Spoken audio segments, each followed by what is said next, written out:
सगी बहन को मारकर खा गए 7 भाई। एक सच्ची घटना। बहुत साल पहले की बात है। एक गांव में 7 भाई और एक उनकी बहन रहते थे। सातों भाइयों की इकलौती बहन बहुत शांत और आज्ञाकारी थी। सबसे छोटा का स्वभाव एक आंख से काना था। छोटे भाई का अपनी बहन के लिए लगाव और बहुत प्यार था। दिन भर सातों भाई अपने खेतों में काम करते और उनके लिए उनकी बहन घर में खाना बनाती। एक दिन अपने खेतों में काम करने के लिए सातों भाई जाने लगे। उन्होंने कहा, आज सरसों का साग खाने का मन है तो आज रात सरसों का साग बना देना। भाइयों के जाने के बाद बहन ने अकेले जंगल में जाकर सरसों का साग तोड़कर लाई और बड़े प्यार से सरसों का साग बनाने से पहले उसे काटने लगी। इसी दौरान उसकी उंगली कट गई और खून की तेज धार निकलने लगी, जिससे उसका पूरा हाथ खून खून हो गया और थोड़ा खून साग पर भी गिर गया। बहन ने सोचा, भाइयों के आने का समय हो रहा है। उसके पास अब इतना समय नहीं है कि अब वह दोबारा जंगल में जाकर सरसों का साग तोड़कर ले आए। इसलिए उसने वही साग की सब्जी बना दी। जब उसके भाई खेत से लौटकर आए तो छोटी बहन ने हमेशा की तरह सबके लिए खाना परोसा और सभी एक साथ बैठकर खाना खाने लगे। भाइयों ने पके हुए साग को खाकर खाने की जमकर तारीफ की और उन्होंने अपनी बहन से पूछा कि बहन, तुम्हारे द्वारा बनाया हुआ साग हमने बहुत बार खाए हैं, लेकिन आज की सब्जी का स्वाद बहुत ही अद्भुत है। बताओ न, कैसे और क्या क्या मिलाकर इतनी स्वादिष्ट सब्जी बनाई है। पहले तो बहन डर से सहम गई, कहीं भाइयों को पता न चल जाए कि मेरे हाथ की उंगली कट गई है। फिर भी वह थोड़ा सोचकर बोली, कुछ नहीं भैया, जैसे हमेशा की तरह सब्जी पकाती हूँ वैसे ही आज भी बनाई हूँ। अगले दिन सातों भाइयों के अनुरोध पर बहन ने फिर से वही साग की सब्जी बनाई, परंतु भाइयों को पिछले दिन के जैसा स्वाद नहीं मिला। फिर ऐसा ही अनुरोध 3-4 बार हुआ, लेकिन खून लगे साग का स्वाद उनके मन मस्तिष्क से उतर ही नहीं रहा था। असलियत जानने के लिए सातों भाइयों ने बहन से उस दिन के खाना बनाने का तरीका जानने की जिद की। मजबूर होकर बहन ने सारी घटना बता दी।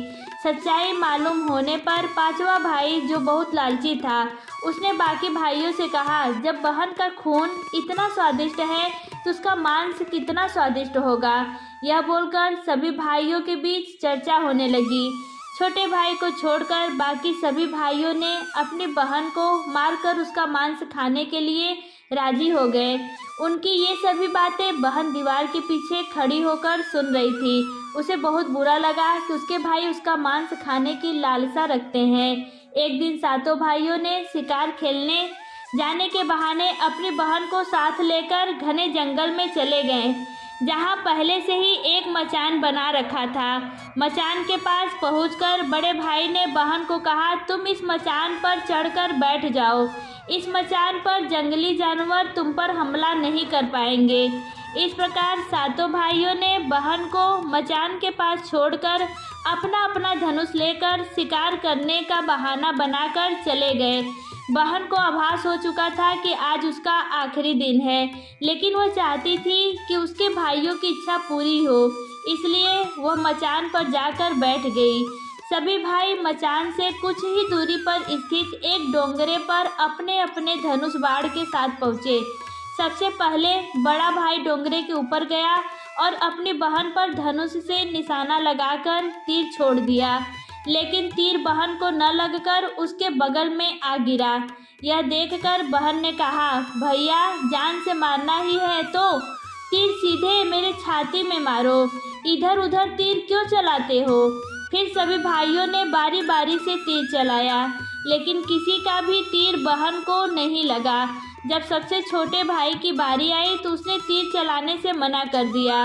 बहन को भी पता था कि उसका छोटा भाई उस पर तीर नहीं चलाएगा, लेकिन सभी भाई उसे तीर चलाने का दबाव डालते हैं। इधर 6 भाइयों ने छोटे भाई पर पूरा दबाव डालते हुए आदेश दिया कि अगर वह तीर नहीं चलाएगा तो बहन की तरह उसे भी मार दिया जाएगा।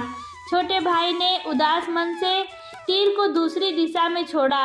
हर बार की तरह बहन ने इस बार भी कहा, भैया, जान से मारना ही है तो तीर को सीधे मेरी छाती में मारो, इधर उधर तीर क्यों चलाते हो। इतने में ही छोटे भाई का तीर सीधे बहन के सीने को भेद दिया और बहन की आत्मा शरीर से बाहर निकल गई और उसकी आत्मा उसी स्थान पर भटकने लगी, ये देखने के लिए कि उसके शरीर का मांस खाने के लिए उसके भाई कितने उतावले हैं। बहन के मौत के बाद सभी भाई मचान के पास आए और बहन के शरीर को काटने लगे। छोटा भाई यह सब देखकर फूट फूट कर रोने लगा। तब बड़े भाई ने मांस को पकाने के लिए बहुत सारी सूखी लकड़ियाँ लाने के लिए उसे जंगल में भेज दिया। छोटे भाई ने जंगल में ढेर सारी सूखी लकड़ियाँ जमा कर ली। उसके भाई ने जो लकड़ी लाने के लिए रस्सी दी थी वह बहुत छोटी थी, वह रस्सी इन लकड़ियाँ को बांध नहीं सकती थी। देर होने के डर से छोटा भाई उदास होकर रोने लगा। तभी वहाँ से एक नाग गुजर रहा था। उसने छोटे भाई को रोते हुए देखा तो पूछा, तुम क्यों रो रहे हो। तब छोटे भाई ने कहा, मेरे बड़े भाइयों ने मेरी बहन को मारकर उसका मांस पकाने के लिए मुझे लकड़ियाँ लाने के लिए भेजा है। मेरी रस्सी छोटी है, इनसे मैं लकड़ियाँ नहीं ले जा सकता।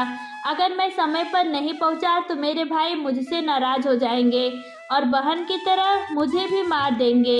उसकी बात सुनकर नाग ने कहा, मैं इन लकड़ियों में रस्सी की तरह चिपक जाता हूँ और तुम जैसे ही वहाँ लकड़ियाँ रखोगे तो मैं धीरे से निकल जाऊँगा। और छोटे भाई ने ऐसा ही किया। सभी बड़े भाई यह देखकर चकित थे कि कैसे उनका छोटा भाई एक छोटी रस्सी होने के बावजूद भी जंगल से इतनी सारी लकड़ियाँ लेकर आ गया। इसके बाद वे लोग अपने छोटे भाई को पानी लाने के लिए एक घड़े में 7 छेद करके भेजा। छोटा भाई पानी लेने के लिए एक कुएं के पास गया और घड़े में पानी भरने लगा, परंतु उसमें छेद होने के कारण सारा पानी बाहर निकल जाता। तब छोटा भाई वही बैठकर सोच कर रोने लगा कि बिना पानी के वापस गया तो बड़े भैया लोग मार पीट करेंगे। यह सारी घटना कुएं की मेढक, मछलियाँ और केकड़े सुन व देख रहे थे और वह तीनों ने छोटे भाई से पूछा कि तुम क्यों रो रहे हो। तब छोटे भाई ने उन्हें अपने आप बीती को विस्तार से बताया और कहा कि मैं अपने प्यारी बहन के शरीर के मांस को कैसे खा सकता हूँ और नहीं खाया तो बड़े भैया लोग मुझे भी मार देंगे। तब मेढक ने कहा, तुम परेशान मत हो, हम सब मेढक घड़े के छेद में चिपक जाते हैं। फिर मछली और केकड़े ने कहा कि तुम हमें भी साथ लेकर चलो। जब तुम्हारे भाई तुम्हारी बहन के मांस को खाएंगे तब तुम मछली को खाना और जब वो हड्डियों को खाएंगे तब तुम केकड़े को खाना। इससे बड़े भाइयों को शक नहीं होगा। फिर छोटे भाई ने बिल्कुल वैसा ही किया जैसे केकड़े और मछली ने कहा था। रात को जब बहन का पका हुआ मांस खाने के लिए परोसा गया तब बड़े भाइयों ने से छुपकर छोटे भाई ने बहन के मांस को एक गड्ढे में डाल दिया और उसे मिट्टी से ढक दिया। जब बड़े भाइयों ने बहन के मांस को खाया तब छोटे ने मछली खाई और जब बड़े भाइयों ने बहन की हड्डी को खाया तब छोटे भाई ने केकड़े को खाया। इस तरह बड़े भाइयों को शक नहीं हुआ कि छोटे भाई ने बहन की मांस को नहीं खाया। कुछ समय बाद जहां बहन के मांस को गाड़ा गया था, बांस का एक झुंड उग आया। इस घटना के कई वर्ष बाद एक भीख मांगने वाला जोगी इस बांसौधा के पास से गुजर रहा था और उसने इतने सुंदर सुंदर बांस के पेड़ को देखकर सोचा कि अगर इतने सुंदर बांस से केंद्रया बनाया जाए तो कितना सुरीला धुन निकलेगा। तभी उस बांस से एक आवाज़ आई, ना काट रे जोगी इस बांस को, ये तो मेरे भैया ने लगाया है।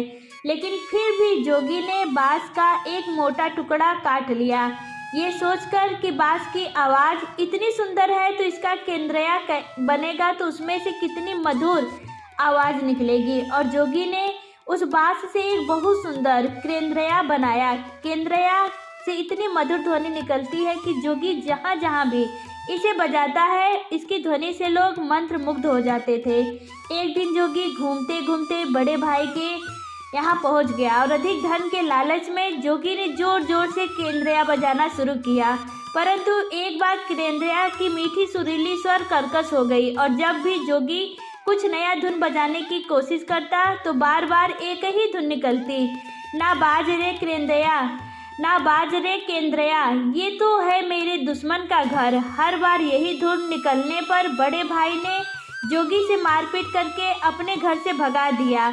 ऐसे ही घूमते घूमते जोगी हर एक भाई के घर गया, लेकिन हर बार की तरह वही धुन निकलती, ना बाज रे केंद्रया, ना बाज रे केंद्रया, ये तो मेरे दुश्मन का घर।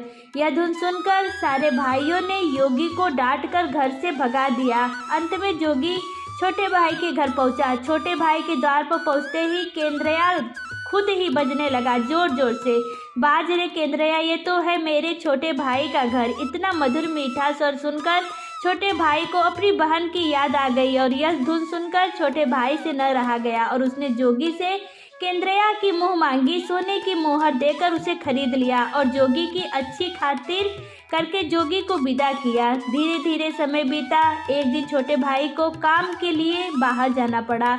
जब वह वापस आया तो उसने देखा कि उसका कमरा बहुत सुंदर ढंग से सजाया है और घर के बर्तन अच्छे तरीके से रखे हुए हैं। यह देखकर उसे हैरानी हुई लेकिन उसने ज़्यादा ध्यान नहीं दिया। जब भी छोटा भाई काम से बाहर जाता यही घटना हर बार देखने को मिलती। उसका कमरा सजाया और साफ सुथरा दिखता। छोटे भाई के मन में यह बात जानने की जिज्ञासा उमड़ी कि आखिर मेरे घर को इतने सुंदर ढंग से कौन सजाता है। वह अपने भाइयों तथा भाभियों से भी पूछता है, लेकिन वह भी सजावट की बात से साफ इनकार कर देते हैं। एक दिन छोटे भाई ने सच्चाई का पता लगाने के लिए किसी काम का बहाना बनाकर घर से निकला और चुपके से वापस आकर अपने कमरे में छुप गया। कुछ समय के इंतजार के बाद छोटे भाई ने देखा कि एक खूबसूरत सी लड़की केंद्रया से बाहर निकली, अंदर आई और घर की साफ सफाई करने लगी और वापस उसी केंद्रया में समा गई। यह देखकर छोटे भाई की आँख खुली कि खुली रह गई, जो कि उस लड़की की शक्ल उसकी छोटी बहन की तरह थी। इसीलिए छोटे भाई ने अगले दिन छुपकर लड़की के आने का इंतजार करने लगा। थोड़ी देर में केंद्रया से वही सुंदर लड़की बाहर निकली और उसने कमरे की साफ सफाई की। जैसे ही अपना काम खत्म कर केंद्रया में वापस जाने लगी, उसके छोटे भाई ने उसे रोक लिया और केंद्रया को जला दिया। उसके बाद हमेशा के लिए वह लड़की मानव के रूप में परिवर्तित हो गई और दोनों भाई बहन खुशी खुशी से अपना जीवन जीने लगे।